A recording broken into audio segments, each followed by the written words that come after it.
The Danish deception series has taught me that I am not wife material, and I'm also not one to be swindled.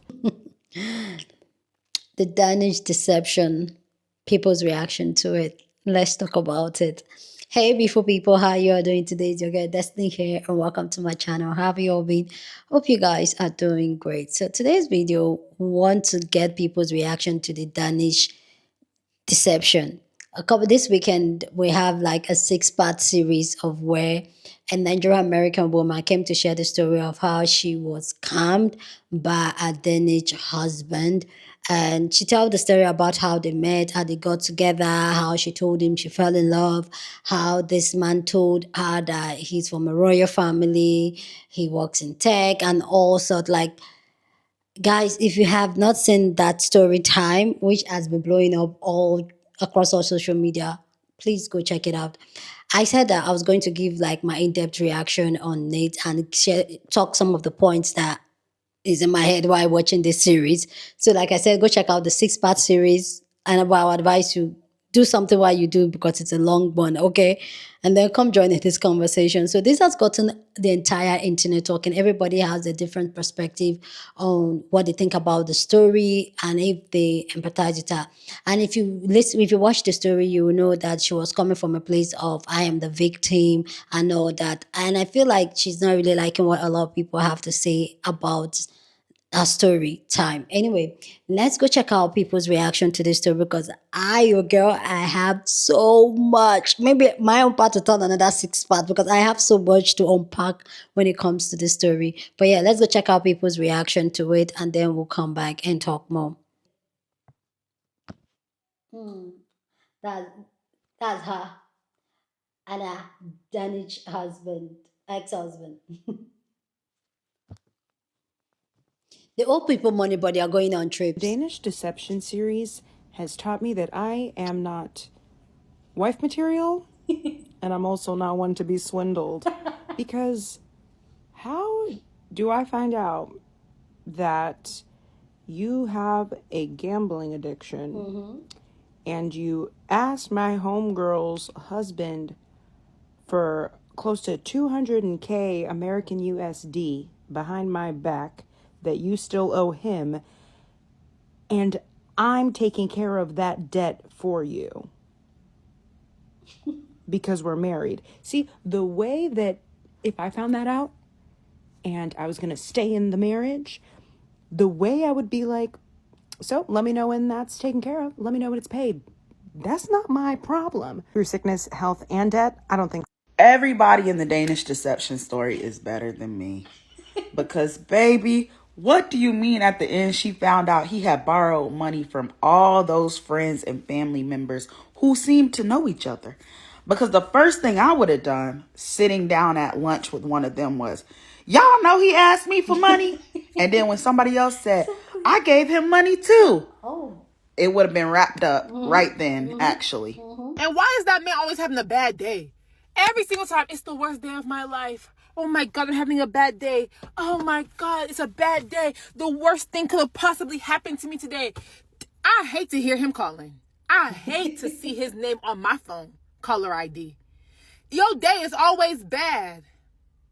And honestly, y'all, I feel the reason why he was able to get away with so much was because as far as me being at part 10, for one, the girl was in love with him. Child. And two, he didn't treat her badly. That's why she didn't catch it. On top of the fact she's never been in love and she'd been single for like a really long time prior to that, he didn't treat her badly as of me being at part 10. That's why she didn't catch it. He never treated her bad. No. So she's trying to be a good child. When she hit me with the ex-husband, my heart sank. You married him? Honestly, y'all, I feel like I really appreciate all these women who come out and tell these stories because it lets me know what to look out for. Because honestly, y'all, some of these things I'm not lending a man 30K. Not happening. Not happening. But some of these stuff, y'all might not catch it. Like, it's not, I don't know. I feel like I appreciate people like her, like Risa Tisa, who come out and tell these stories because now I know what to look out for with some of these things because you can easily be deceived. if you can swindle a Nigerian woman out of 30K, you can almost swindle anybody. Couldn't victim blame Risa Tisa because Risa Tisa took accountability for her own actions. Now, all of her sons who are coming forward with these stories, let me just put this out here. Men are terrible. They will deceive you, trick you. They'll take your last tooth to smile at the next bitch. You know what I'm saying? That is implied here. But let's talk about y'all for a second. Risa Tisa said, I really just thought it was my turn and I ignored a lot of red flags, right? Y'all are coming forward and saying, can you believe this happened to me? Exactly. And people are saying, yes, I can absolutely believe this happened to you. Risa Tisa kind of laid out the red flags and explained why she ignored them at the time. And she also pointed out some things that implied that this man was doing things to counteract those red flags, right? Y'all are not telling that story. And what's getting me about the Danish deception is that when a man asks you for $50,000, be up off that.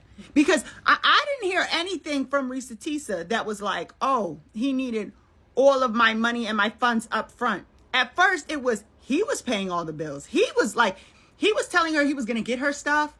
But if I remember correctly, it wasn't a lot of fleecing her for her personal finances in the beginning. And y'all be falling for that. And I do think while everybody's so quick to be like, oh, we don't need to victim blame. We don't need to victim blame. No, victim blaming is inherently bad. But also we do need to start having conversations about what these red flags look like and what to do when you see them. Because it's not just pray and hope for better days. And it's not just tell people, oh, it could be you someday. Like there's an active trend going on right now about people being like, no, actually, I would never do that. And I do think that perhaps some of the shame does contribute to people not getting out of those situations earlier because they believed in them. But maybe we need to get to where people aren't believing them in the first place. Like, what's going on? The illusion of wealth is just as persuasive as actually having wealth. I've been thinking about this as I've been listening to the Danish Deception Storytime by Onyeka, where she's essentially detailing how she was kind of swindled by this individual. And as I'm listening to her tell the story, I'm just seeing like a lot of the persuasion came from this illusion of wealth. When you or someone else presents themselves as having wealth, there's automatic trust that is built because I believe that you have wealth, and to have wealth, that means you must know something about business, you must be successful. I can trust you. This is actually how a lot of scams unfold, right? Think of Anna Delvey, right? She was able to further scam people because all of these wealthy people that she was interacting with thought that she was wealthy too. In the Danish Deception story time, there was obviously a lot of red flags that she can recognize now, but in the moment, again, she is operating under the assumption that this man is wealthy, this man is successful, surely he wouldn't be leading me astray. And I'm seeing all of these women in her comment section being like, oh my gosh, I can't believe you keep giving him money, like, these are terrible decisions, which, like, I understand. At the same time, you need to understand that she's operating under, like, two major assumptions. One, that this person is successful, this person has money, this person is wealthy. They should know what they're talking about, know what they're doing. And also, she is emotionally connected and invested in this person, right? And she thinks that he has her best intentions at heart. Like, she thinks that they are in love. It was the same thing with the Tinder swindler. Like, so many people were blaming the women for being so foolish, for being so dumb. And I just think that it's a lot easier to fall into a trap like that than people might believe. And you might think, oh, like, that would never happen to me. The way some of you would be posting on this app talking about waiting for some rich guy, it absolutely could happen to you because it's preying on your desire to be with a wealthy, successful man, have everything taken care of. And that desire clouds your better judgment. Overall, let it just be a reminder, just because someone looks wealthy, looks successful, doesn't mean that they are. I'm afraid Onyeka lied to all of you and you fell for it. At least by omission, at the very least. She forgot to tell y'all one very important detail, which is she wanted mixed babies and her mom and dad wanted mixed grandbabies. But you had on blue eyes and blonde hair colored shades, so that's all you could see is the genetics. You were like, ooh, these genetics are gonna eat. Damn. $5,000? Not a problem. The genetics are gonna eat. And your mom and dad were like, oh, are you both grandbabies are coming? Or you both grandbabies are coming in the house? Are you daft? Are you taking a piss, fam? What do you mean? You send that man your passport details. Are you mad?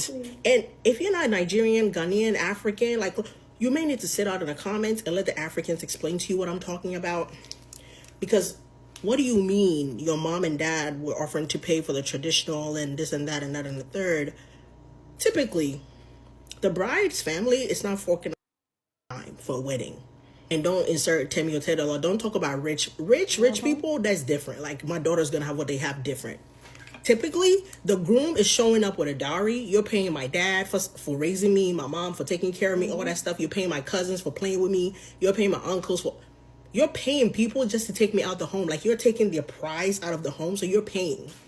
In no world is anybody from the bride's family paying for a canopy, a plastic chair, a schnapp, a goat, nothing. The bride's family is not forking up a dime.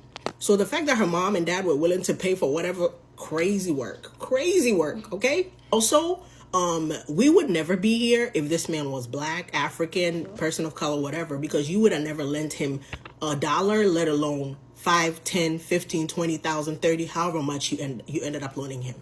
A black man would have never been brave enough to go ask your friends, husbands and stuff for money. They most especially wouldn't have given it to him. I'm not even making this up. I don't know this girl from Adam, never met her, and I dare her to come on here and say I'm lying. If this man was black, if this man was African, if this man was from your damn tribe, from your same village, we wouldn't be here because you wouldn't even look at him, let alone send your passport details. What do you mean? You know why you really lost me? When you had the nerve to talk about something, you were going to the village and he was packing a Rolex watch and you were like, do you know where you're going? We're going to the village. They're going to rob you. Oh, whoa. Now you're trying to stop the hustle of your people. I'm kidding. Now, they definitely would have robbed his ass. But the reason he was bringing that watch is he knew it was real. But honestly, though, yeah, just say you wanted mixed babies and we will let it go. But you coming on here. Oh, and I have the nerve to talk about something. I took his passport so he couldn't leave, huh? I see you posting about you finally left him and you have peace. No, my love, he left you. How'd he leave you? Also, very brave of you to be taking trips when you owe somebody money. People are like, oh, she's an African. How did it? Because she's not an African. She's an Africant. Every time I saw you tuck your braids behind your ears, I knew what time it was. Crypto and Kryptonisha, you could have never been in the living room talking about, oh my God, we're going to fix it. If that was a black man, you would have detached. You would have removed yourself from the situation. I don't know how you came to the conclusion of royal title and $400,000 pay. My sister, if somebody has a $400,000 paying job, they don't borrow $3,000 from you. Hello? Amen? Amen. The family is rich. The family is rich. Royal titles. Oh, he kept showing me screenshots and emails. You ever heard of Fiverr? You ever heard of Canva? You ever heard of any type of editing app, tool, PixArt? Email, girl, I could create an email right now. Esquire, who, JD from who. Send over an email. Yeah. Tax document, this, that. That's what you saw? How was the apartment that you Googled that wasn't his apartment already not sending you in the deep end?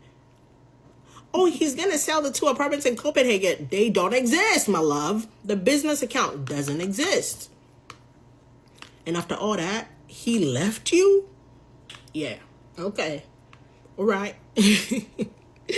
Okay. I need you to post your man and I need you to tell your friends about your relationship. I'm going to talk about both of these things, why they're important in relation to Onyeka's story. Shout out to her for being such a good storyteller. This is the first series on TikTok that I've been sat from the first video. And shout out to her for sharing her story. I can imagine it was hard as hell, but she shared it with us and we are all learning from her. Anyway, the reason you should post your man is something I was thinking about the other week, actually. It's so funny that I ended up making this video today. But you should post your man because the people you have on your social media, unless you're a super celebrity, are people you share the same circle with, people you've come across, people who know you in some kind. And considering how community works, which was the whole point of social media in the first place. You know, when we used to do MCM, WCW, we were on the right track. I don't know when we lost the plot and it became cool to pop out with a baby, a house, pop out with a husband, pop out with a ring. Because even if someone had information to give you that would kind of affect whether you choose to stay with the person you've chosen in the long term, it's a bit hard for them to reach out to you once you popped out with a baby, a house, a ring. But if you're posting someone and you're casually dating, this is the first time this person is being seen on your social media. If someone has information, they feel a bit freer to reach out to you and be like, hey, I don't know whether you know this, but this person did XYZ in the past, or they have a history of doing this. Like, for example, in Onyeka's story, I wonder whether she posted her person right up until the very end, until they were engaged. But listen, if you see me date someone and you see me post them and they have scammed anyone you know, or they have been said to scam anyone or be abusive to anyone, like that kind of stuff, which I think is important to tell someone when you see them dating someone, especially for people who've like assaulted people, who've been abusive. Why would you see that person with someone else and not reach out to that person and be like, hey, here's some information. If you choose to proceed, but you have given this person information so that they are a bit aware. They're not going into this blind. Then when you think about the reason people don't post their men, is mostly for fear of being embarrassed. What's more embarrassing? You started dating this person 3 months ago, you post them, someone comes to you as a woman, tells you like probably they're doing something bad, they have a very weird history, they give you some information that makes you enter the thing, and it's been 3 months, and I guess the relationship has ended. Or finding out for yourself because you chose to keep your person a secret once you're married and you're 3 kids in, 4 kids in, like you've already overcommitted a good portion of your life to this person. Wouldn't you rather know sooner rather than later? What's this obsession with not looking stupid? Because if the person you're with is bad, you're going to look stupid. It's just a matter of time. But if it is, you think you will look stupid, you will look stupid in the long term. And if the person is the one who has bad behavior, why do you look stupid? You loved someone open-heartedly, they turned out not to be the best person, you left them. Isn't that the whole point of dating? That's how dating works, right? I don't see any positive of hiding your partner. And even the people who say, I want to hide my partner because I don't want other women to go after him, or I don't want other people to go after my person. My friend, yeah? If your person was going to be taken away, they were never yours to begin with.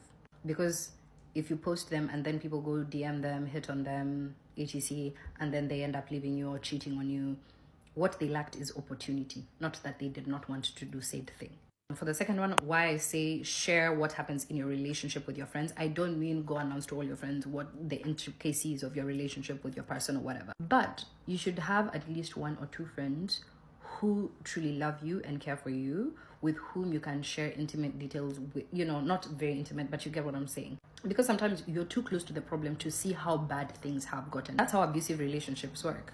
Because first thing they're gonna do is they're gonna isolate you from your people, and then they're gonna be like, I feel like we should keep this between me and you, we're working on it, we're fixing it. Which, when you think about it, a lot of the times is how a lot of bad things in relationship end up going on for so long before they come out to light. Because you're thinking, I don't want my friends to see my man a certain way. I don't want them to feel XYZ about him. Why is your person doing things that would make your friends feel a certain type of way? And I generally feel like the reason you're not telling your friends or your friend or friends, people who are really close to you, what is actually going on is because you have no business accepting that being there. Exactly. Yeah. But you don't want to tell them because it's going to make it real, or they're probably going to start persuading you to leave. And if that's your friend, they know relationships have ebbs and flows, and you get back on track. That's your close friend. I'm assuming this is your close friend we're talking about, like a very, very close friend. And they wouldn't judge your partner for a little ebb and flow in the relationship.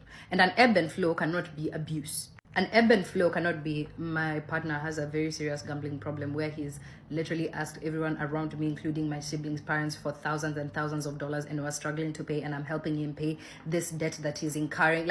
Your friends would have seen that there would be a problem there and they would have pointed it out. That is why certain things in relationships are kept secret, because you have no business being there. Like, a lot of people have friends sometimes who help you process your own feelings sometimes. And being open with these people is really important, because sometimes you're just too close to the problem to see that it's a problem. And if you ask a lot of people who've gone through traumatic things in relationships, they'll be like, I didn't know this was wrong until I had a conversation with XYZ, and they were like, that's not okay. So share your partner, share what is going on in your relationship within reason, because I do not see any disadvantage to possibly doing so. That's the whole point of community. And that's my sermon of the day. I guess the next time I have a boyfriend, I will literally post that man within 2 weeks.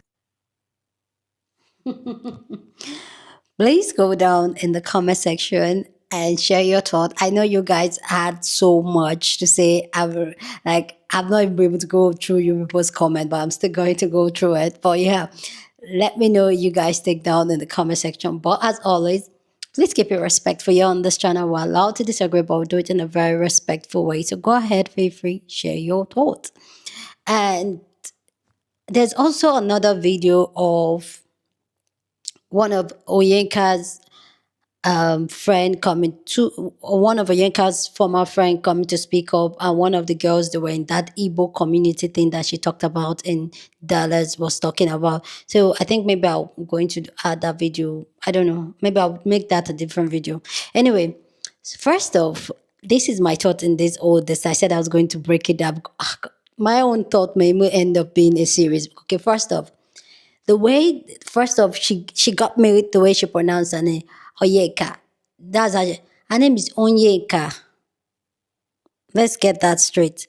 The way she's pronouncing her name in a very weird way, which for me I don't understand, especially the fact that her name is very Igbo, and the fact that she's in the Igbo Association and all that, and she claimed to be proud. It just really concerns me why she is pronouncing her name the way non-Nigerians will pronounce her name. The way that's not her name is pronounced. That's not how her name is pronounced. And I saw a couple of clips from her being in The Bachelor, and it's the same way that she was calling her name. That is not her name. It's a different name. Her name is Onyeka. Onyeka. So whatever she's doing, girl, clock it. And then there's also evidence across the social media talking about how most of her friends, majority of her friends, are white. And even her sister has a white boyfriend. You guys are seeing the pattern that's going on here. First off, there are so many. You know that. See, Onyeka is giving me. I'm sorry, guys. This is the first time I'm going to pronounce somebody's name not the way they are pronouncing it. Please. So Onyeka is giving me.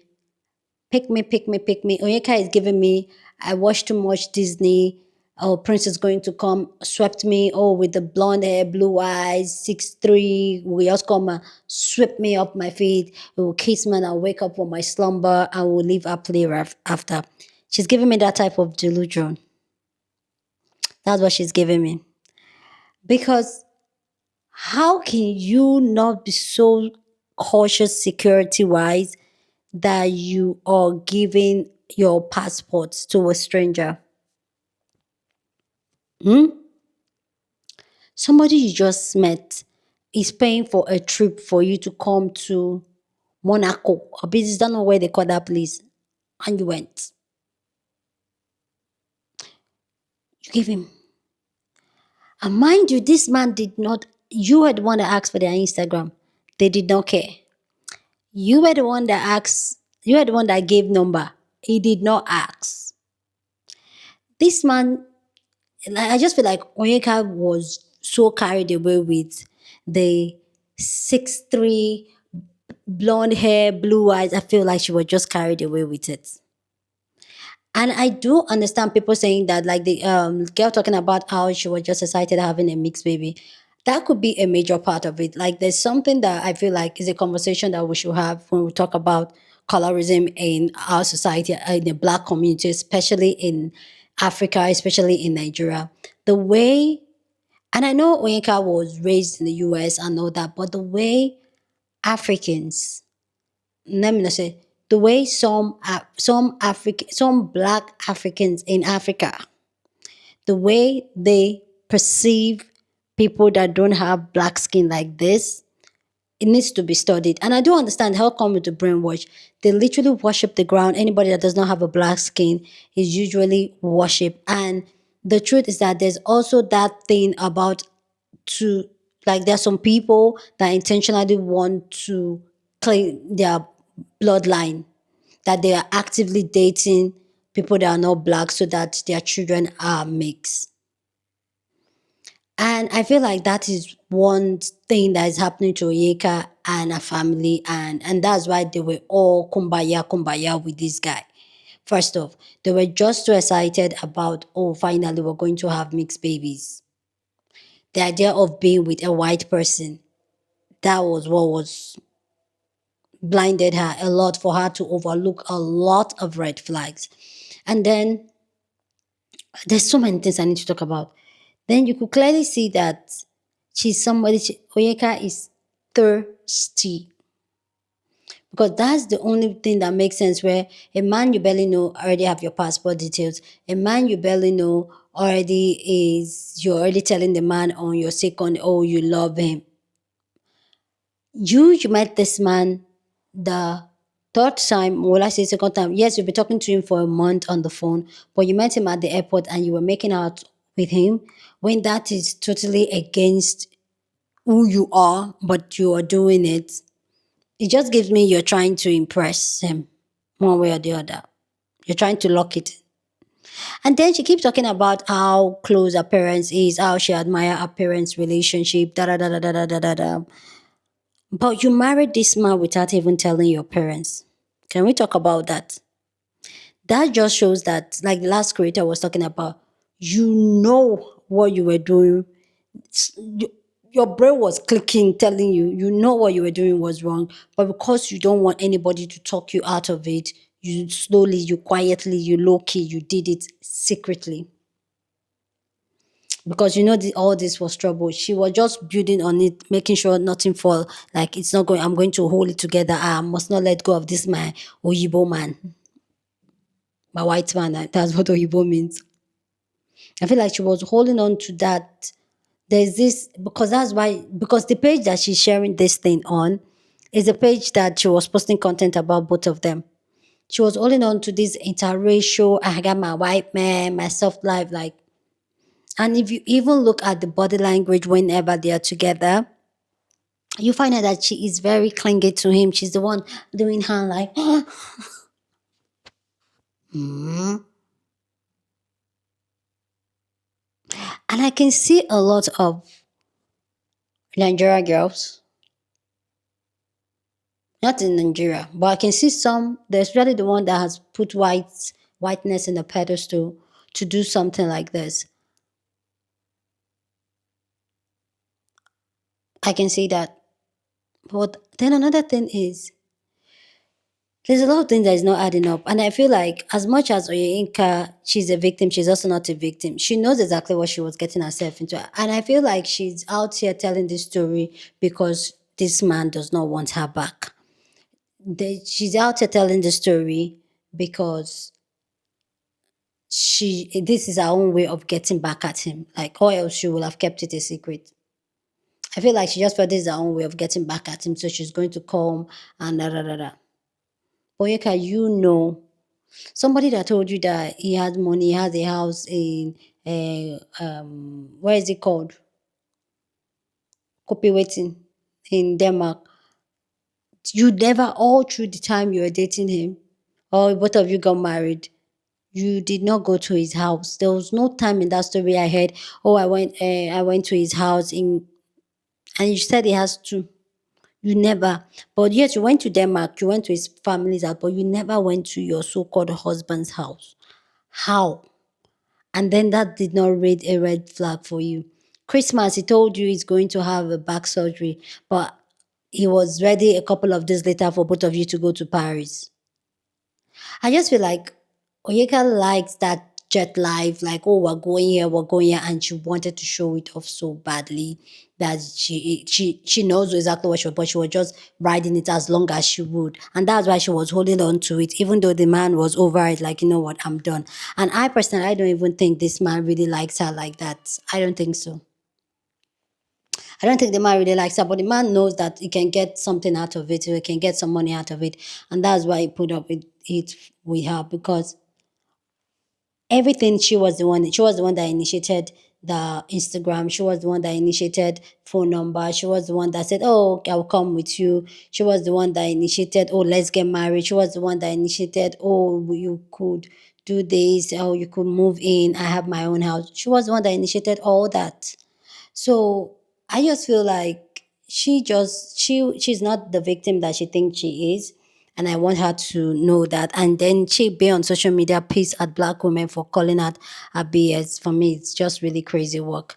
But yeah, I still have so much to say, but I'm going to just stop here. Let me know what you guys think about this video down in the comment section. Go ahead and share your thought. Share this video with somebody that you want to be part of the conversation, because that's what we do here. We have banging conversation. So go ahead, feel free, share this video. Don't forget to give this video a thumbs up, smash the like button, because this helps YouTube to push up my content for more people to see, and that'll be you supporting this channel and this girl here. So go on and do that. Subscribe if you haven't, and I will see you guys in my next video. Deuces.